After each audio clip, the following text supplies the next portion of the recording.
anti-reflection lenses would really make a difference in this? Because actually the reflection is the reflection of my screen. I don't think. I don't think. Welcome to Telos Analisi Strategie live event, part of the series Quell'animale strano del potere, or shall we call power odd and scary beast.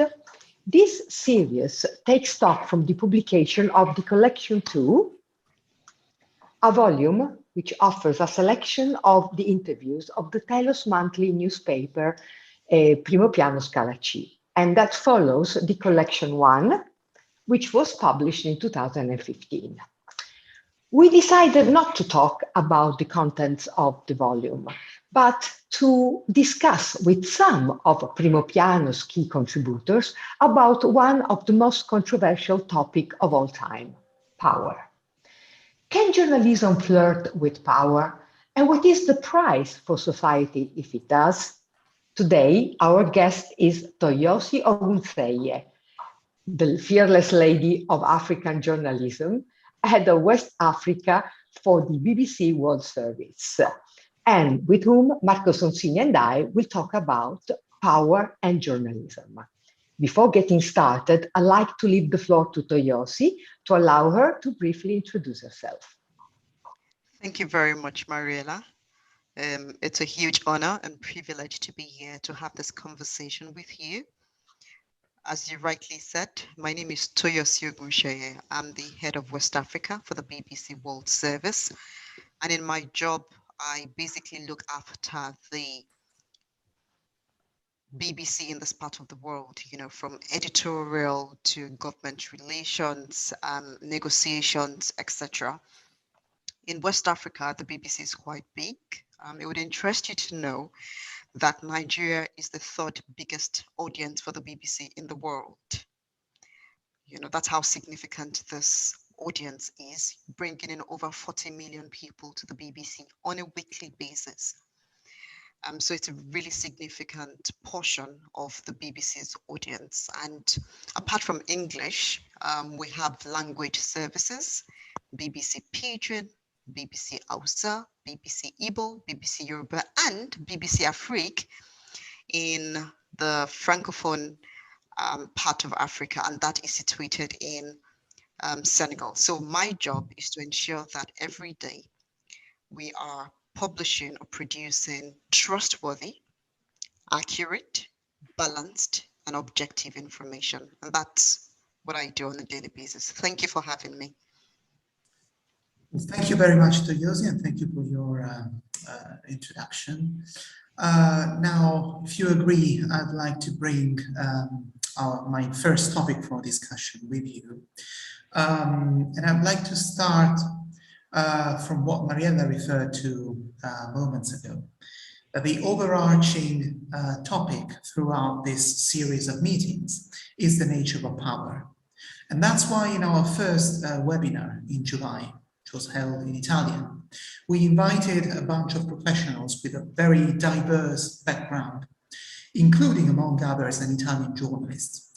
And one of the most interesting points that were raised by this Italian journalist was that while he tends to understand the nature of journalism as profoundly alien to power, and the role of journalists as the watchdogs of those in power, he candidly admitted that in Italy, as well as probably throughout Europe and the West, journalists are increasingly perceived as closely associated to those in power, if not the voice of those in power. Now, this of course implies that there is a growing distrust of the public opinion in the mainstream media. But it would be really interesting for us to know from you whether or not you think that this negative perception of journalism has spread in your country, Nigeria, as well, or in West Africa at large as well, and what the reasons for this may be. Thank you very much, Marco. I think that is a very interesting question, and that journalist wasn't far from the mark. It's a phenomenon all over the world, not just in Italy, even here in Africa. And I think I can speak for beyond West Africa. I can also speak for East Africa. That is the situation we are seeing in the media climate. And I'll give you 3 reasons for that. The first reason is because media is expensive business, very expensive. And you find that the people who really have the money to run successful media organizations are usually the people in power. Very rich politicians, very rich government people are the ones who can sink in money to own media organizations. And it's also because, you know, when you start a media organization, it isn't very profitable at the beginning. If you're lucky, you will break even in the first 6 or 7 years, if you are lucky. And so the question is, how many business people have enough money to invest in media and wait for 7 years before breaking even? I'm not talking about even making profit, before breaking even. So you find that the people who really invest in media are people with lots of cash. They have more other streams of income. And so they just invest in media. They have money coming from other sources, and they just wait for when that media organization will break even or begin to make profit. And the people that have the kind of money are often government people or people linked to government with strong links in government. That's the first reason why. The second reason is also because you really can't separate media from power. Politicians want to see themselves in the news.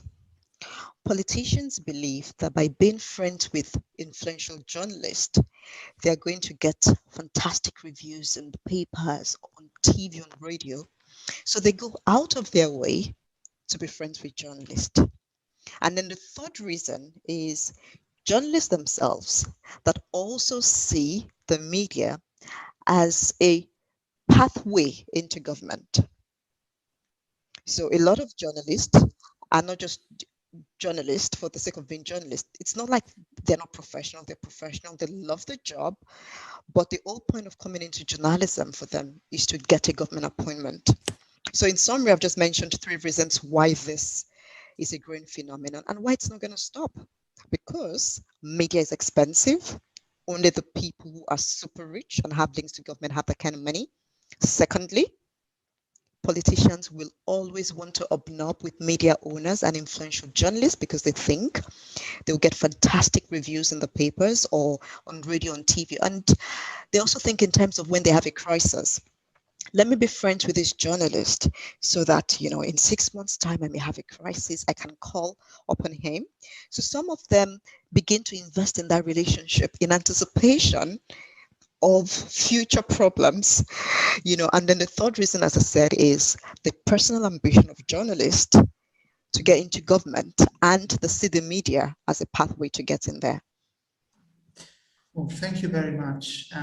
This is really fascinating. I was smiling while you were talking because really the picture you gave us is obviously taken from your experience as a professional in Africa, but really would fit the Italian political and media landscape almost perfectly. I mean, the 3 reasons you gave us for this close association between politician and the press would really fit the Italian scenario as well. I mean, just to give you an example, I mean, we have had political leaders, even a prime minister, coming from the media business, and this is, of course, not that this doesn't happen in Italy only, but in Italy as well as in many other places. And also, speaking of journalists who made their way into politics, here in Rome, we are the capital city of Italy, of course, but also the capital city of an Italian region.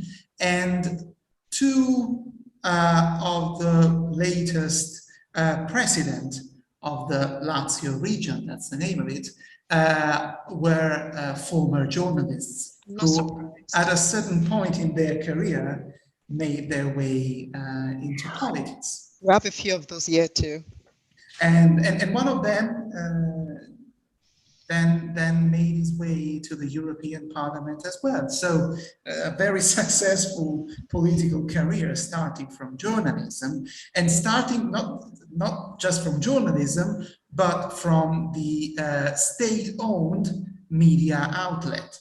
Tell me about it. That's a different conversation on its own, because I think, with respect to colleagues in state-owned media organizations, because a lot of them are civil servants, and for them it's the next career pathway. Let's talk about that. So tell us a little bit about this angle, which is extremely interesting. The state-owned outlet, media outlet. The reason why it's like that is, in my own understanding, journalists that work in state-owned media organizations see themselves as an extension of government. And you won't really blame them, because they are not even allowed to publish anything that is against the government. And right from the first day, they are taught that their job is to defend the image of government. And so when they get in, they just go with the flow. And so they see themselves as the spokesman to the government, the spokesman to the governor, the spokesman to the legislator. And because they are interacting with these people on a daily basis, they begin to mirror themselves. They begin to say, oh, you know what, I could actually become like him. I could actually become like her. And because it's a civil service, you see media, but what's actually happening there is a civil service. And the way government rewards journalists who work in state-owned media houses is by giving them appointments. You've done so many fantastic reports about the president, then I'm going to make you special advisor on XYZ. You know what that does, Mariella? All the journalists start to compete among themselves to be noticed by stakeholders in government, with the hope that they also can get something from government. So it's just because they see themselves as government. So that's why you find that it's just career progression. I moved from this part of government, the media arm of government, to the legislative arm of government. It's just one government. Well, this is very interesting, and this brings us to my next question, which is just a way to articulate more on a particular angle of this issue, which is the potential impact of this association, multifaceted association of journalists with those in power, on pluralism and actual freedom of the press. Speaking of state-owned television, for example, I remember that here in Italy, in the good old days where political parties were mass political organizations, we had three, speaking of the 60s, the 70s, the 80s, we had first one, then two, then three TV channels from the state-owned television. And at a certain point, the first channel was the channel of one political party, the Christian Democrats. Another one was the channel of the Italian Socialist Party. The third one was the channel of the Italian Communist Party. So every political party had its own media outlet to spread their message. And this brings me to the next question, really. The consequence of media outlets being so closely associated to a political party or to a political leader is that they only scrutinize policies or behaviors of politicians and political parties from the other side of the political fence.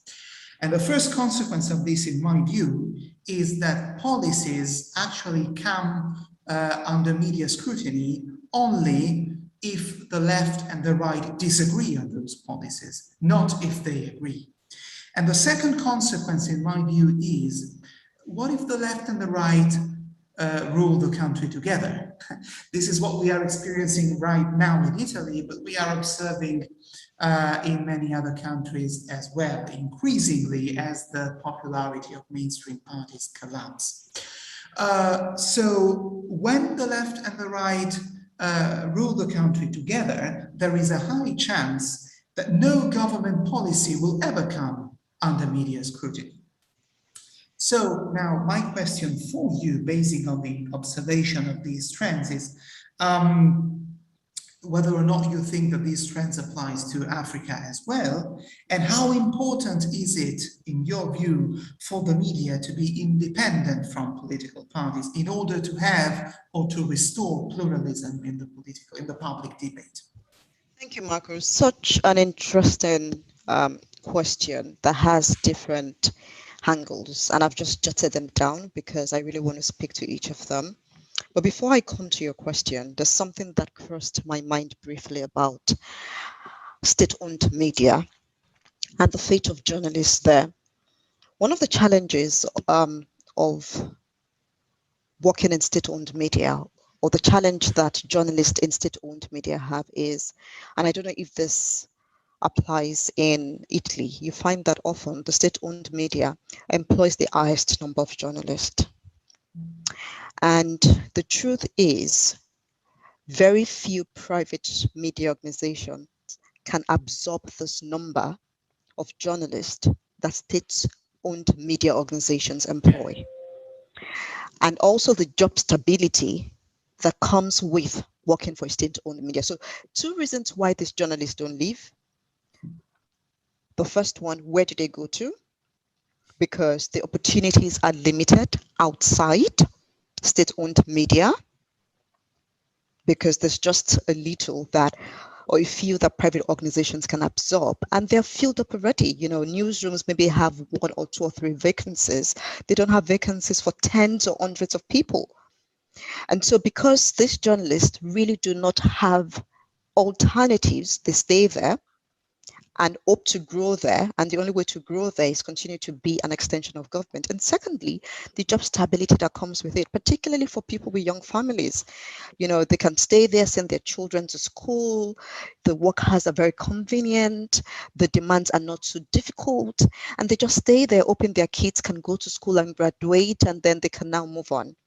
And I think the solution to this is for a lot of us that have resources, or people that have resources, until we begin to invest, well-meaning individuals begin to invest in private media ownership, we're going to continue with this problem. We're going to see, and it's likely to get worse, because with the pandemic, it's affected loads of private owned media organizations. So there were not even many to begin with. Now there are fewer. So until well-meaning organizations begin to invest properly in media, then this journalist in state-owned media houses, or even private-owned media houses that have strong links to government, would have nowhere to go. So it's just something that crossed my mind about if we're thinking about solutions and why journalists in government establishments would never leave. I just wanted to, you know, talk through that. Having said that, you asked me about, you know, the relationship between journalists and government, and whether this romance is good for the public. Absolutely not. Absolutely not. There's something I often say, Marco. When people ask me, what do I do for a living? I say I sell trust for a living. Anyone can be a journalist, Marco. Anyone can be a journalist. Even these days with Twitter, Instagram, Facebook, everybody's a citizen journalist. But what separates me from every other journalist is my ability to get you to trust me. At the BBC, we often say the reason why our audiences come back is because they trust us, not because we have content they can't find anywhere else. With social media, everybody has the same kind of content. That's the truth. And that's why you find that media is even struggling, because social media has made everybody a journalist. Unlike before, that you'd have to wait till the next day to read the papers to find out what's happening in Rome. You are seeing it right on the spot. It's in your face. The blogs are on it, the Twitter, Facebook, Instagram, Snapchat, TikTok. And it's going to get even more competitive. We're going to see more and more of this. So what you find is that the only thing that will keep audiences coming back to you is just because they trust you, not because you're giving them anything they can't find anywhere else. And this trust is what the romance between government and media seeks to destroy. Because audiences, I often say, are smarter than we think they are. And they know when a particular media organization is starting to affiliate itself with politicians. They're going to drop it in your comment section. Oh, we don't trust you anymore. Oh, you've now become the mouthpiece of XYZ party. We're so disappointed in you. And the moment you take that trust away, you are finished. And that's why I think that, this relationship isn't going to bring any sort of good or positivity to the public that we seek to represent. Having said that, I'm also a very pragmatic person, extremely so. I also understand that because media is so expensive, the people that have this money are the politicians or the people in government. But the truth is they can invest in media, but face the business side and leave the journalist to run the media side. So you're not going to lose out. You're going to make money if it's money you want. But they also have to see it as a win-win, because if you want this business to succeed and outlive you, then this business has to build trust with audiences. So just to summarize what I just said now, trust is at the center of this conversation. If journalists and government officials or public service holders continue to have this close relationship with the media in such a way that compromises journalists, then that media organization isn't going to be in existence in a few years' time, because you're not going to have anybody come to you. And you know what's so sad? Even the people who you are going into a relationship with, the politicians, are not even going to respect you. So what's the point? The audience doesn't respect you. The politicians don't respect you. At the end of the day, you're going to lose out. And I think that's what really smart media organizations have found out. They don't have permanent enemies and they don't have permanent foes, because they understand that that relationship is ever changing. And if they want to stay in business, there's no permanent friendship and there's no permanent enemy. And that's the way to earn respect. You also spoke about pluralism. For me, that's a really difficult concept in this part of the world, Marco, because here, all the politicians in all the political parties are the same. It doesn't matter the name. So if they see that XYZ party is going to win next time, they all defect into that party. And if another one is going to defect, they all go back. Just as we're beginning this conversation, one of my editors said to me, can you believe that this politician has gone back to the ruling party? Now, this politician has insulted the president countless times, has said the worst things about the president, but here's a picture of him with the president right now, taking pictures because we have another election cycle coming up. And so you find that here, we don't even have political ideologies. When you talk about, pluralism, you're even taking it to another level. We're still struggling with political parties having ideologies. But I agree with you 100%. The problem with having all political parties come together and agree is because you're never going to get any meaningful debate, Marco. It's never going to happen. And you know what is worse? Because these people have investment in media. So it's like all enemies are coming together to become friends. They've just successfully killed the media. So a few people may say, oh, that's an advantage. Democracy becomes stronger. But my question is, Really? And what is our concept of democracy? Is democracy being everybody being a yes man? Or yes, we all agree there's peace, there's quiet, and everybody is going in the same direction? Then where is the platform for healthy debate? Where is the platform for varying opinions? Yeah. Is there going to be any opinions whatsoever? Exactly. So there's no way also to create, to educate people in thinking, in having an opinion. It seems as if it's a kind of a very boring blob. I mean, no reason for any vivacity, no reason for any fight.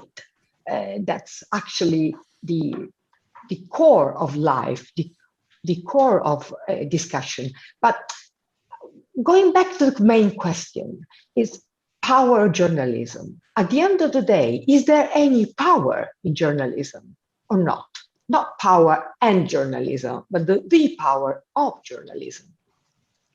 There is, Mariella, I'm not even going to deceive myself or deceive you or deceive the people who are watching. The media is extremely powerful, and it's just because it shapes public perception.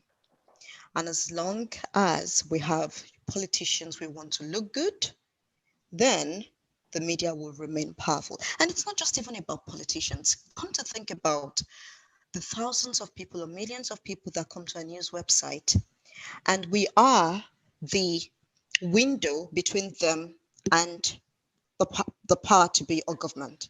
So even if you don't have politicians coming to curry your favor, you also have a large population of people who are relying on you, who are also giving you power indirectly, saying we trust you to feed us with the best, the most useful, the most objective information. And I think that's powerful. I mean, the power for people to wake up every morning and say they're coming to you, that's powerful. So this power is on two sides. The power the audience or the citizens give you as a media organization or as a journalist. And of course, the power the politicians also invest, or government invest in you, because they believe that whatever you tell the public, they're going to believe. And I think that is where oftentimes media organizations are confused. They ask themselves, which power should I use more? Should I use the power of the people, or should I use the power of government? Really, there's something, this aspect came up also during our latest webinar, Marco, didn't it? The perspective from a politician instead of the one of the media perspective? Yeah, absolutely. This is what I was thinking of. And really, throughout this conversation, we have assumed, albeit implicitly, that the politicians are the bad guys here. Not necessarily, Marco. But I mean, not necessarily. And I remember during our first webinar, one of the invitees was a politician, and he, of course, gave us a slightly different perspective. He said, well, journalists are the ones who have the power to destroy the credibility and the popularity of a politician. And this applies not just to politician, as a matter of fact, but also to any public figure, any person in the public domain, corporate manager, for example, but there can be many other examples. And if I look at the recent history, the recent political history of our country, I can give you this example. This has happened many times in Italy, of media outlets publishing information or even evidence in the form of wiretapes, for example, leaked from investigations, criminal investigations on politicians or other people in the public domain. And of course, when this happens, irrespective of whether or not the person in question proves his innocence in the end, his credibility, his popularity towards the public opinion may very well be destroyed. And very often, actually, politicians complain about what they see as the combined power of public prosecutors on one side and media outlets on the other side. So another question for you from my side would be, do you see this threat to politicians or top corporate managers or other people on the public domain from journalists as a real threat? I don't know if to call it a threat, Marco, because, you know, when you call it a threat, it makes it look as if the journalists are treating the politicians badly. Mm-hmm. I think that the core responsibility of journalists is to hold power to account, whatever kind of power, whether commercial power, political power, legal power, and it's just the job of a journalist. And every time a journalist is doing his job by asking the right question, somebody's job, another person's job, is likely to be at risk. It's just the nature of the job. However, I think it's very important that irrespective of this threat, or better still, let me say it this way, this threat, if we call it a threat, actually strengthens nations. So what is bad for one person is actually good for the rest of the country. And that is why I often use the power of the collective good, the greater good.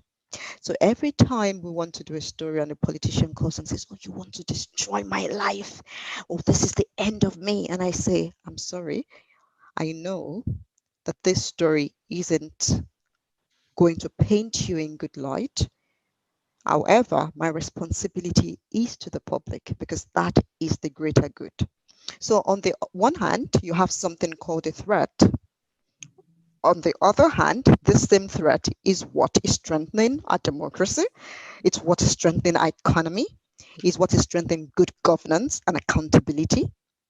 So I'll call it a good threat. If it is done in a professional manner, I must say that because what you find is a lot of journalists, what I call unprofessional journalists, always use this power in the really wrong way by blackmailing people because they know they fear very much for their career, and they blackmail them to get all kinds of benefits. And that is why you find politicians themselves not also respecting the media, or government people not respecting the media, because of the unprofessional conduct of some journalists. So when that power to ask the right questions is used in a responsible, ethical, with integrity, then we're all better for it. Thank you. I think, yes, I think responsibility here is the key word, right? Because being a journalist means, in the highest sense, in the noblest sense of the term, being instrumental to the truth, to spreading the truth. When this power is not used responsibly, you may very well end up by being instrumental to something else. Yes. We all know here in Italy there are politicians, even members of parliament, people elected in parliament, who resigned, who were forced to resign after being prosecuted, and the press made a huge noise about these criminal prosecutions, and the public opinion made up its mind and perceived these people as guilty, as corrupt, even before the trial. And then in the end, these people were not found guilty when the criminal trial actually took place. And the verdict was returned. They were innocent. But at that point, their political career had already come to an end, actually for no reason at all. And this is why, Marco, this is why While I understand that declining media patronage all over the world is because of declining economies, I ever think that we've also played a huge role in people being disinterested in media and what we publish or what we broadcast. And it's because of things like this. And you know what's so sad about this erosion of trust, Marco, is it's very gradual. You don't even see it coming. You just wake up one day and you realize that you don't have an audience.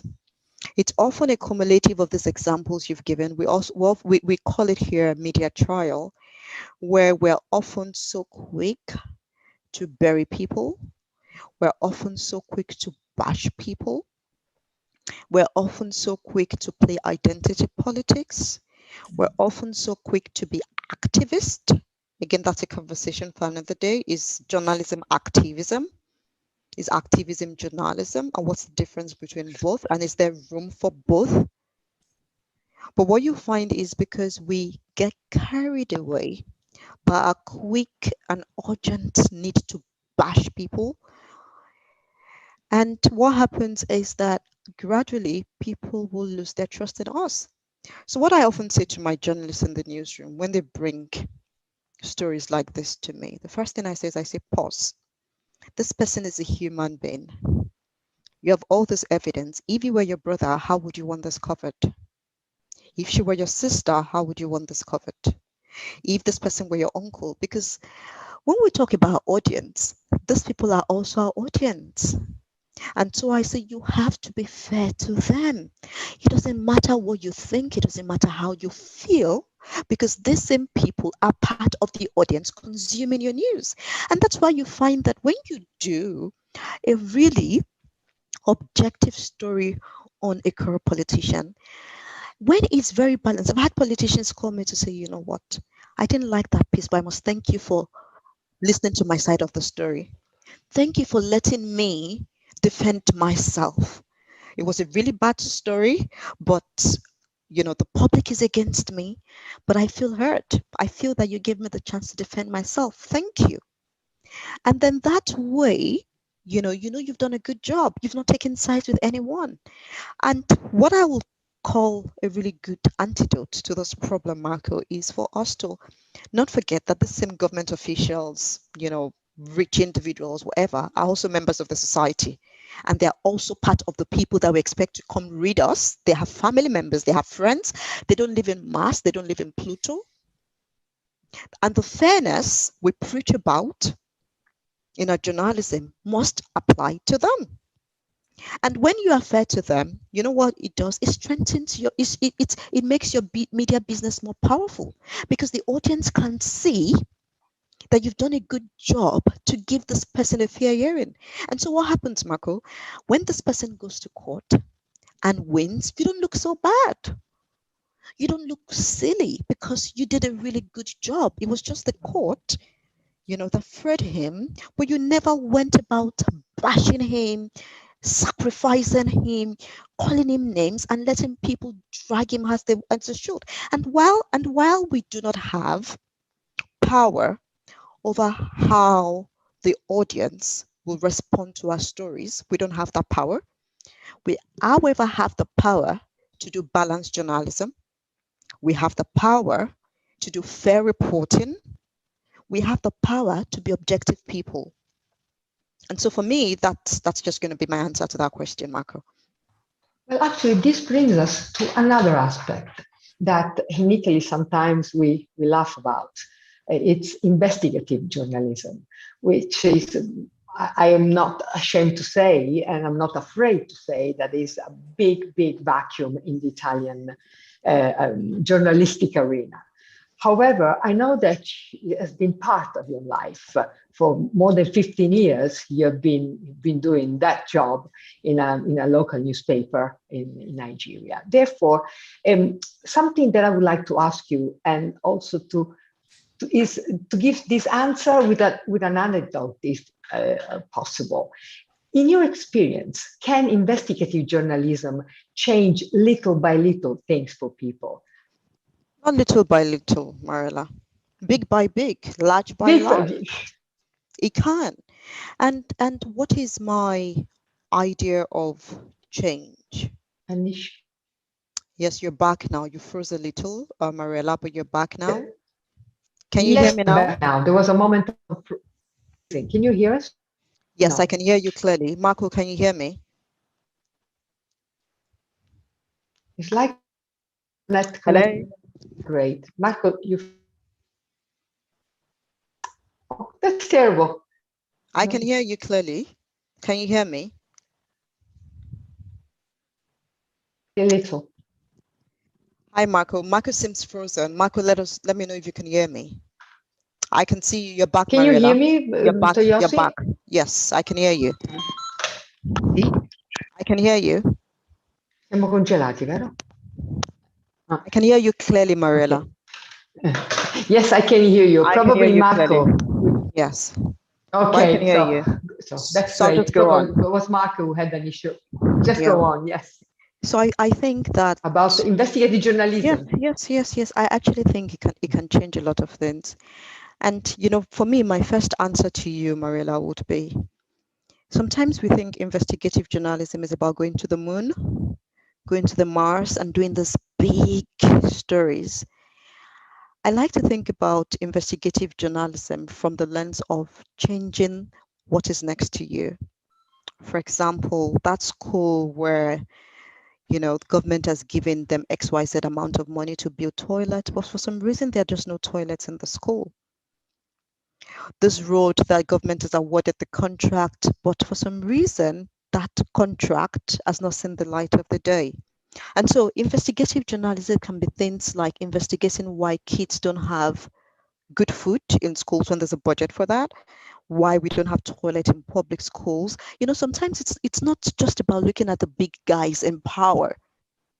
It's also looking at the representatives around us and if they're doing what they should do. And that's why I say that investigative journalism can change lives. I'll give you a good example. Imagine doing a story on flooding. At the moment, there's flooding in the country because it's raining season, and it really affects children going to school when it's flooded because these kids are so small and their parents don't want them to go to school because the water may just swallow them, you know. And then an investigative journalist does a story on, or it could even just be a video, a really good video talking about XYZ number of kids can go to school when it rains because of this flooding issue. You do such a story and immediately it gets a response. Government fix the road, these kids can go to school. That's a whole generation, Mariella, of children that can go to school because of that story. And that's when I talk about investigative journalism all the time, I look at it from that lens about things in our environment. And there's just so much that we can do. And I'm not saying we shouldn't focus on the big corruption stories. There's a place for that. But sometimes I worry that we are so fixated with the big corruption stories that we don't even focus on the problems in our vicinities that have more lasting impact on young people, maybe access to health, access to education, you know, a good environment, pollution, things like that. So I think that investigative journalism, when done well, and a lot of the stories are not capital intensive, Mariella, because people tell me all the time, oh yes, investigative journalism is expensive. I say, yes, some could be, but sometimes you could just investigate, you know, why is it that this particular government hospital doesn't have enough bed spaces for pregnant women? Or why don't they have enough incubators? Why are premature babies dying in this hospital? So I think when we look at investigative journalism from the lens of what can I change in my streets today? What can I change in my local, as a journalist, what change can I bring to my local government today? What change can I bring to my local states today? Imagine if all of us were doing the stories that bring in little changes here and there, more toilets there, more hospital beds here, a better road there. This all come together and lifts the society. So I think that investigative journalism is still the only way forward. However, it takes a lot of willpower, particularly when the media is owned by really powerful people. It takes a lot of willpower, and also because of COVID, a lot of media organizations are struggling right now. The amount of money they had for commissions has shrunk significantly.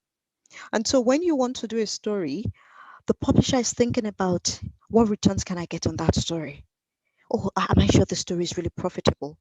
And that's why I will say that the solution to that, or one of the solutions to that, is beyond the big stories that require thousands of euros or hundreds of euros to investigate, what are the problems in our localities as journalists that do not require so much spend, but would have a lasting impact on people that we can begin to do? And secondly, I said this at the beginning, Mariella, people like to really criticize the media. And I asked them, what have you done for the media? What have you done for the media? How many people today would invest in a media organization? How many would more than happily, even if it's £300, £500, how many people would willingly give it to a media organization to say, I believe in what you do. This is my donation to great ethical journalists. And until well-meaning individuals and well-meaning audiences understand that the media belongs to them and they should invest in it one way or the other, will continue to struggle. I understand this, and I completely share this with you. And I think that now everybody thinks that media, information altogether, is supposed to be for free, actually. And in a way, I believe that possibly also the arrival of internet and the opportunity to have information from all over the world made people think that's no reason to invest in media. I'm sure you're perfectly aware of the Guardian initiative. They allow you to read every single article, and every now and then there is a pop-up that says, you can read everything, but please remember that there are lives, there is a cost behind this information, and why don't you give us even a small donation? And I'm not sure, I never really understood or actually investigated myself to understand whether or not they're successful in this money collection. Me too. But this is a very interesting perspective, and we really, really, really thank you, Toyosi, for this lively and for us, sometimes for me, even moving conversation, because when you described the impact of a piece, of an article on children's life, that they can go to school because you raised the attention on that, really made me have goosebumps, and I'm not exaggerating. Thank you. So we really hope that you all have enjoyed this conversation too. And let me take the chance to tell you that our next conversation in this series, shall we call Power of the Scary Beast, will be Jason Brennan, professor at the Georgetown University, author of the book Against Democracy, with whom we will talk about the power of voting. See you on October 15th on the same screen at the same hour. Thank you so much. Bye-bye, Toyosi. Bye.